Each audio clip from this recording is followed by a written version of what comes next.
के पहला पाठ जीवों में जनन का विस्तृत अध्ययन करेंगे।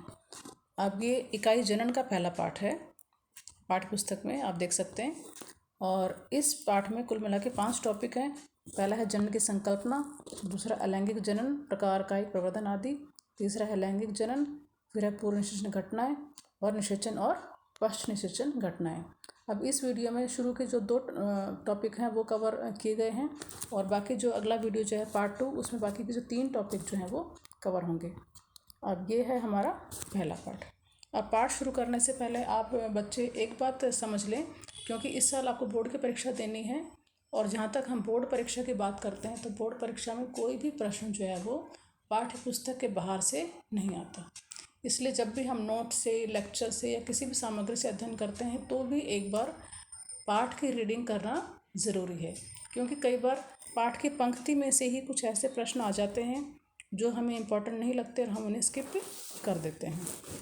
अतः बोर्ड की तैयारी के लिए सबसे पहले आपको पाठ को पढ़ना है, उसके बाद आपको नोट्स या लेक्चर से जो भी अध्ययन करना है उसे याद करना है, अभ्यास के प्रश्नों का हल करना है और उसके बाद आप जो भी एक्स्ट्रा जो है इससे रिलेटेड जो है वो आप पढ़ सकते हैं।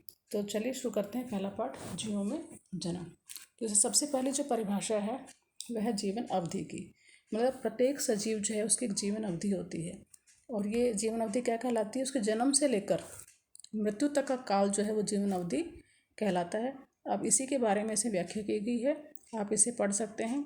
और प्रत्येक जीव जो है उसकी जीवन अवधि अलग अलग होती है।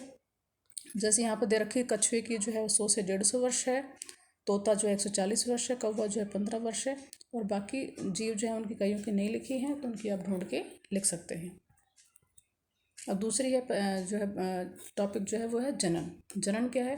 प्रत्येक जीव जो है अपने समान एक छोटा जीव या संतान उत्पन्न करता है, इसे हम जनन कहते हैं। और जनन जो है 2 प्रकार का हो सकता है, अलैंगिक जनन और लैंगिक जनन।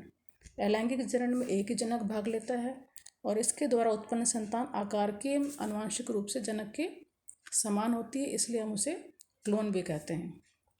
अब यहाँ पाठ्यपुस्तक में चित्र दे रखा है आपको ईस्ट का। ईस्ट में जो है मुकुलन द्वारा जनन होता है। ईस्ट में ये चित्र है ईस्ट का, इसमें कलिका निकल रही है, मुकुल निकल रहा है और ये इससे जो है नया जीव, नया ईस्ट जो है वो बन जाता है। अमीबा, अमीबा में द्विखंडन द्वारा जनन होता है। अमीबा जो है केंद्रक 2 भागों में बढ़ जाता है और उसके बाद इसका कोशिका द्रव्य 2 भागों में बढ़ जाता है, जिससे 2 अमीबा बन जाते हैं। उसके बाद और उदाहरण है जैसे क्लैमिडोमोनास। क्लैमिडोमोनास में जल बीजाणु द्वारा जनन होता है। हाइड्रा में कलिका द्वारा होता है। पेनिसिलियम जो है इसमें कोनिडिया द्वारा जनन होता है और स्पंज जो है इसमें जेम्ब्यूल द्वारा जनन होता है। तो ये सारे उदाहरण भी आपको याद करने हैं। उसके बाद जो तो उच्च श्रेणी के जो पादप हैं उनमें जो अलैंगिक जनन होता है उसे हम कायिक प्रवर्धन भी कहते हैं।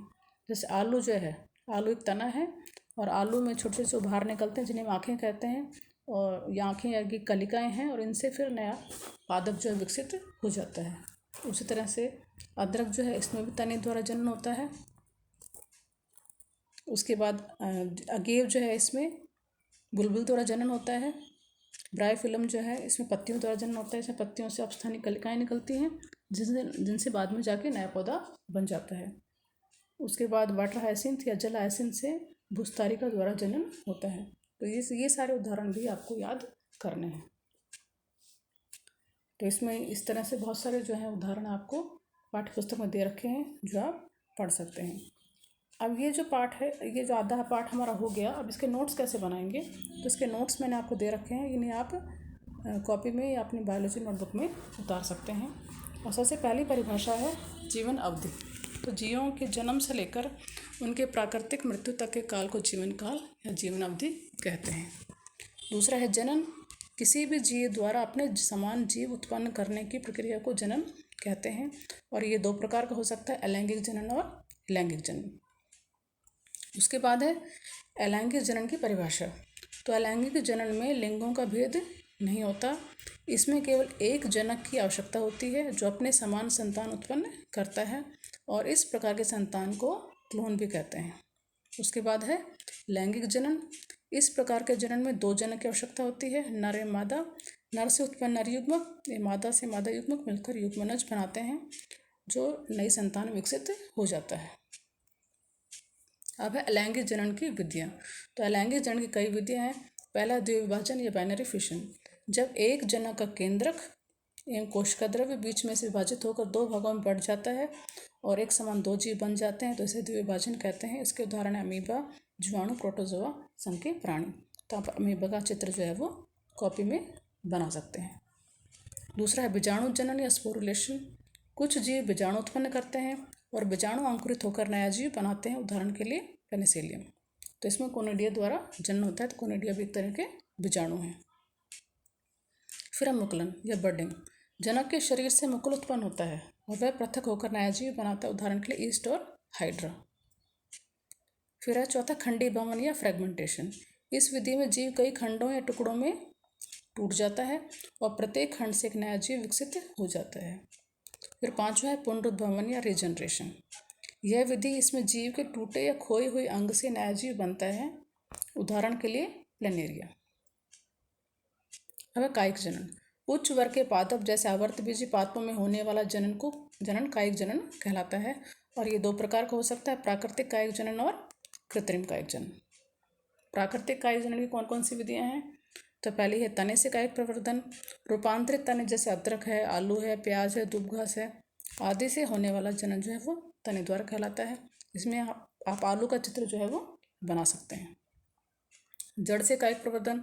कुछ पादप जैसे नीम है, मोगरा है, शीशम की जड़ों से अपस्थानिक कलिकाएं निकलती हैं और जिनसे नया पादप विकसित हो जाता है, उदाहरण के लिए शकरकंद या शतावर।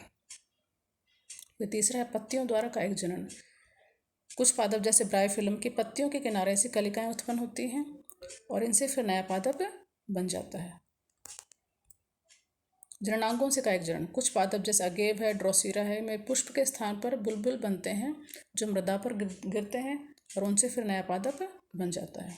तो ये होगी प्राकृतिक कायिक जनन की विधियाँ। उसके बाद है कृत्रिम कायिक जनन। तो कृत्रिम कायिक जनन जो है वो मानव द्वारा किया जाता है जानबूझकर, व्यावसायिक स्तर पर उपयोगी है ये। और इसमें पहला है कर्तन या कलम लगाना।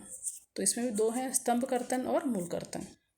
स्तंभ कर्तन क्या है? इसमें परिपक्व तन या शाखाओं के 20 से 25 सेंटीमीटर लंबे टुकड़े काट लिए जाते हैं जिन्हें कलम कहते हैं और इन्हें जब भूमि में आधा गाड़ दिया जाता है, कुछ दिनों बाद इनके वायव्य भाग की ककस्थ कलिका से पत्तियां निकल आती हैं और भूमिगत भाग से जड़, उदाहरण के लिए गुलाब है, बोगनविलिया, उसमें आसानी से हम स्तंभ कर्तन से जनन कर सकते हैं। फिर हम मूल कर्तन। कुछ पादप जो कि मूल कर्तन से भी नए पादप विकसित हो सकते हैं, जैसे नींबू है, अमरूद है, सेब आदि। फिर है दाब लगाना। दाब लगाने में एक है शाखा दाब विधि या माउंट लेयरिंग। इस विधि में तने की निचली शाखा को झुकाकर और उसका कुछ भाग जो मिट्टी में दबा देते हैं और उसे नम बनाए रखते हैं और उससे फिर नया पौधा विकसित हो जाता है, जैसे कि दूब घास। वायु दाब विधि, ये विधि भी कुछ पौधों में की जाती है। इसमें क्या होता है कि एक शाखा जो है उसे काट के थोड़ा छील देते हैं और उस स्थान पर मिट्टी, पॉलीथीन या फिर मॉस आदि बांध देते हैं और अगली जो उसके ऊपर वाली जो शाखा है उसके ऊपर एक मटकी बांधते हैं, मटकी में एक छेद कर देते हैं और उससे एक रस्सी के द्वारा जो है वो इसको नम बना के रखते हैं। रस्सी के माध्यम से जो बूंद बूंद पानी जो है वो इस छिली हुई शाखा पर गिरता है और बाद में यहाँ से जो है वो जड़ें निकल आती हैं और इसे हम फिर काट के फिर एक नए पादप के रूप में विकसित कर सकते हैं। तीसरा रोपण। रोपण भी की जाती है कई पौधों में। इसमें क्या होता है कि दो तनों, किसी पौधे के दो तनों को हम आपस में जोड़ सकते हैं। नीचे वाला भाग जो है वो स्टॉक कहलाता है, ऊपर वाला जो है सियान कहलाता है और इन दोनों को आपस में जोड़ के हम इसको पॉलीथीन या मॉस या टाट से इसको बांध देते हैं और कुछ दिनों बाद ये दोनों तने जो आपस में जुड़ जाते हैं, तो इसे हम ग्राफ्टिंग या रोपण कहते हैं। अब कायिक जनन का महत्व क्या है? तो कायिक जनन द्वारा पौधे की आनुवांशिक शुद्धता बनी रहती है। दूसरा, कायिक जनन उन पौधों के लिए महत्वपूर्ण है जिन पौधों में बीज का निर्माण नहीं होता या बीज जो है वो जनन करने में सक्षम नहीं होते, जैसे केला, अंगूर, गन्ना आदि। तीसरा, कायिक जनन द्वारा तैयार पौधों जो है बीज द्वारा तैयार पौधों की तुलना में जल्दी पुष्पन करते हैं।